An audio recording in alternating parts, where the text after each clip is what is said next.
Are you ready to uncover the secrets of one of the most talented actresses in Hollywood history? Aneta Corsaut, known for her iconic role on The Andy Griffith Show, was a force to be reckoned with on screen. But did you know she had a tragic story off camera? From her struggles with motherhood and married life to the shocking confession she left behind. Join us as we unveil the truth in this must-see video. Don't miss out on the stunning revelation that will leave you speechless. Watch till the end of this video to find out. Aneta Corsaut is best known for her role on The Andy Griffith Show. However, her career was much bigger than just her role as schoolteacher Helen Crump.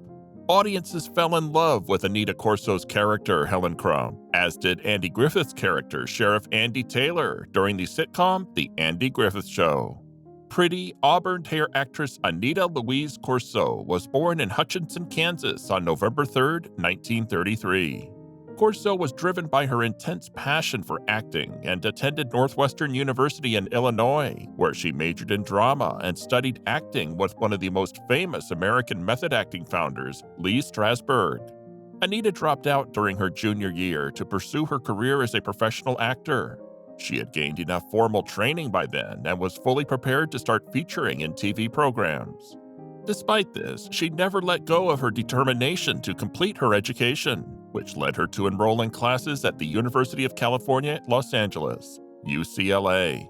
Aneta guest starred in 2 TV shows during 1955, live program Producers Showcase and the Robert Montgomery-hosted drama Robert Montgomery Presents. She didn't make her feature film debut until 1958 when she starred in the cult science fiction favorite The Blob, opposite Steve McQueen. On The Andy Griffith Show, Corsaut's character was originally only supposed to appear in a few episodes. However, producers were impressed by her presence, and so Crump became a recurring character. In fact, her character was not even supposed to be Taylor's love interest. The relationship between Taylor and Ellie Walker was intended to span a few seasons, but it did not work out. Andy Griffith was never comfortable with on-screen romance. Andy had several love interests throughout the show's run, but his first romantic relationship on the series was Ellie Walker, Eleanor Donahue, a newcomer to town who worked in her uncle's drugstore. Eleanor Donahue appeared as pharmacist Ellie Walker in a total of 12 episodes as a guest star. Even the opening titles made note of her accomplishments. Donahue made the decision to seek a release from the 3-year contract she had signed after just 1 season, despite the fact that Eleanor's character was supposed to be a romantic interest for Sheriff Andy Taylor. The reason for her decision was that she never felt true chemistry with Andy Griffith. Griffith later admitted that it was his fault because he had a hard time showing affection on screen, and as a result, the relationship did not appear to be real or believable. So, Eleanor's character disappeared without explanation to the viewer. Following the conclusion of the original series, the characters played by Griffith and Corsaut were shown getting married in the first episode of the spin-off series Mayberry RFD. However, their on-screen relationship ended up translating into a love affair in real life. As biographer Daniel DeVise stated in his book Andy and Dawn, The Making of a Friendship and a Classic American TV Show, an affair developed behind the scenes. It never developed into a committed partnership, and in the end, the two of them went their own ways. Corsaut proceeded to pick up a few roles on TV programs such as Heart to Heart, Valentine's Day, and Emergency, and she also played Officer Pete Malloy's girlfriend on Adam 12. After her few guest stints on Mayberry RFD, Corsaut continued to pick up a few roles on TV shows. For her final role, Corsaut joined Griffith again for his series Matlock. She played Judge Cynthia Justin. She appeared behind the judge's bench for 4 mysteries. In 1980, Corsaut again landed a regular role on the medical sitcom House Calls, starring alongside Wayne Rogers in his post-MASH phase. The former Mayberry schoolteacher was now playing a head nurse. When that role wrapped, Corsaut made just 2 other one-episode appearances on television before Andy came calling again. In the television movie Return to Mayberry, which was released in 1966, she again appeared alongside her on-screen husband Andy Taylor. After that, she collaborated with Griffith again on his critically acclaimed return series Matlock. Corsaut played the part of Judge Cynthia Justin in the production, which would be Corsaut's last acting appearance. You may find her behind the bench in 4 different mysteries, one of which is a 2-parter called The Evening News. Early on, she and Marion Ross appeared on the same sitcom together too. Young actresses Aneta Corsaut and Marion Ross both had a handful of credits to their name when they landed recurring roles on Mrs. G Goes to College, aka The Gertrude Berg Show. The sitcom followed a middle-aged widow heading to university as a freshman. Ross played the daughter of Gertrude Berg. Corsaut was a neighbor married to a professor. Both made their debut on the show in the episode The First Day in 1961. Besides having a career in the entertainment industry, Corsaut was also an author. She co-authored a mystery quiz book called The Mystery Reader's Quiz with Muff Singer and Robert Wagner. Amazon describes this 1981 book as, quote, a delectable potpourri of quizzes. Who wrote the first mystery in which the narrator was the murderer? Acrostics and puzzles to challenge, delight, and humble mystery addicts. Before finding fame on The Andy Griffith Show, Corsaut acted in a few other projects. Most notable was her role in The Blob alongside Steve McQueen, which was both of the actor's movie debuts. The Blob oozed its way into cinema history as one of the great sci-fi horror films of the 1950s. The special effects were gooey and great, but give the casting director some credit too. Steve McQueen and Aneta Corsaut, both rookies to the entertainment industry, were cast in the leading roles in the film. At the beginning of the movie, McQueen and Corsaut are shown locking lips at Lover's Lane. According to the author Suzanne Murtico's book, Meet the Blob, the 2 performers actually dated in their own lives before playing lover and girlfriend in the film. Here's some trivia for you. Aneta named a Mayberry character after a friend, who then sued the show over it. In the episode titled The Mayberry Band, Mayor Roy Stoner observes that the Mayberry Band is in a pitiful state. But Andy is working on a solution. It so happens that Freddie Fleet and his band, who are on the road and performing rock and roll, are currently in town as part of their tour. So Sheriff Andy enlists them as ringers in the Mayberry Band, including a hipster horn player named Phil Sunkel, whom Aneta Corsaut named. She suggested the name to screenwriter Jim Fritzl in tribute to a friend of hers. Corsaut happened to know a cool jazz horn player named Phil Sunkel and thought it would be a cute honor to have this television character named after him. Well, the real Phil Sunkel did not find it so amusing. Actually, according to sources, Sunkel sued The Andy Griffith Show for $20,000, about $180,000 today, for using his name without permission. That was a mess. Despite the fact that he was already married and the father of 2 children, Andy Griffith made many proposals to Aneta Corsaut. Andy Griffith was a lovely performer, and his works are held in very high esteem by fans and critics alike. However, there were some serious antics going on behind the scenes, including his multiple affairs. In the years when The Andy Griffith Show was on the air, it attracted a large audience, and its lead actor, Andy Griffith, who was adored by his audience for his wit and charm, also had widespread fame during those same years. Griffith loved all of his fans, but he was especially drawn to women, and one of those women happened to be on the set of The Andy Griffith Show, which everyone knew about but tried to stay calm. At the time of this affair, Griffith was married to Barbara Bray Edwards and was a father of 2, but Aneta Corsaut was too lovely to be ignored by the actor. Both stars dated on the show and in no time became romantically involved and tried to keep it away from the spotlight. However, author Daniel DeVries noted in his 2015 book, Andy and Dawn, The Making of a Friendship and a Classic American TV Show, that the affair was not Griffith's first, but was the most intoxicating of all. The actor was said to have grown so fond of the actress that he could not get enough of her, and despite being married, he popped the question to her, hoping to seal their affair. In fact, Andy couldn't get enough of Aneta. Eventually, he proposed, even though he was already married. As Aneta hinted in later years, he popped the question at least once and possibly 2 or 3 times. She turned him down.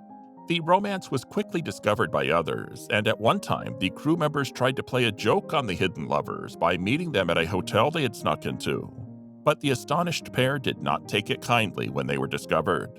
The Andy Griffith Show was filmed at Desilu Studios, with exteriors filmed at 40 Acres in Culver City, California. Woodsy locales were filmed north of Beverly Hills at Franklin Canyon. Mayberry, the quaint hometown made famous on The Andy Griffith Show, has long been considered a fictional place, but the real Mayberry does exist. The TV show town was actually based on Andy Griffith's hometown of Mount Airy, North Carolina.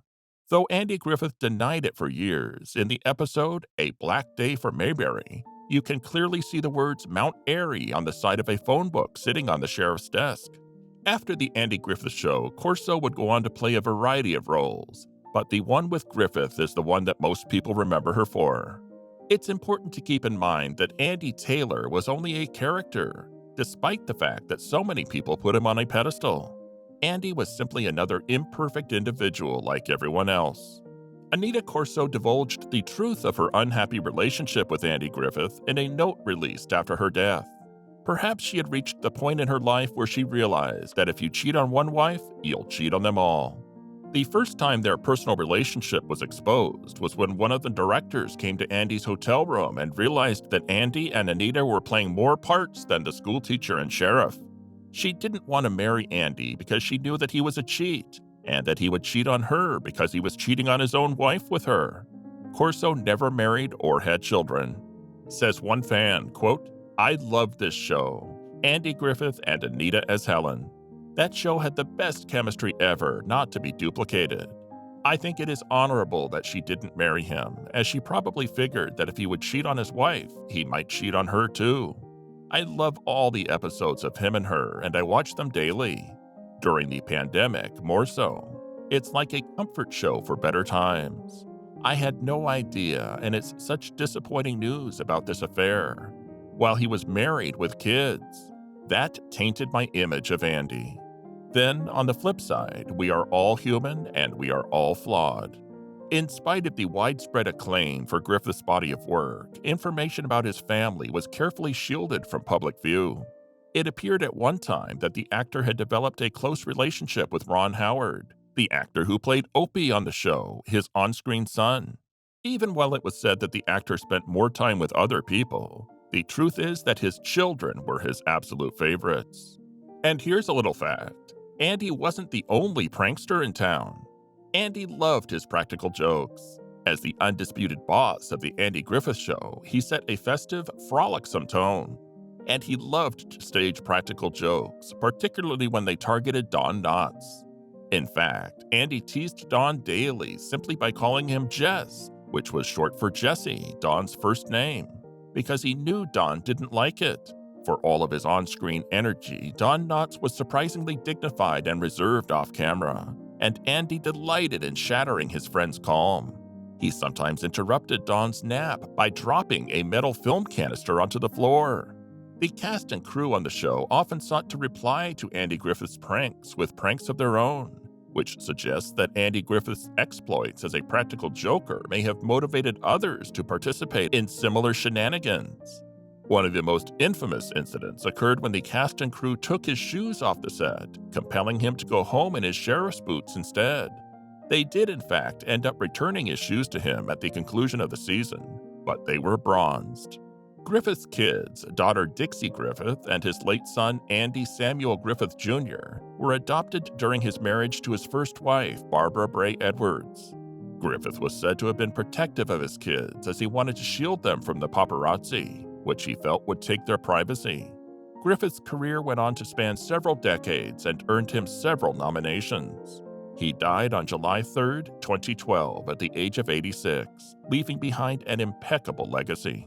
In terms of the origins of The Andy Griffith Show, Sheldon Leonard, producer of The Danny Thomas Show, and Danny Thomas hired veteran comedy writer Arthur Stander, who had written many of the Danny Thomas episodes, to create a pilot show for Andy Griffith, featuring him as Justice of the Peace and newspaper editor in a small town.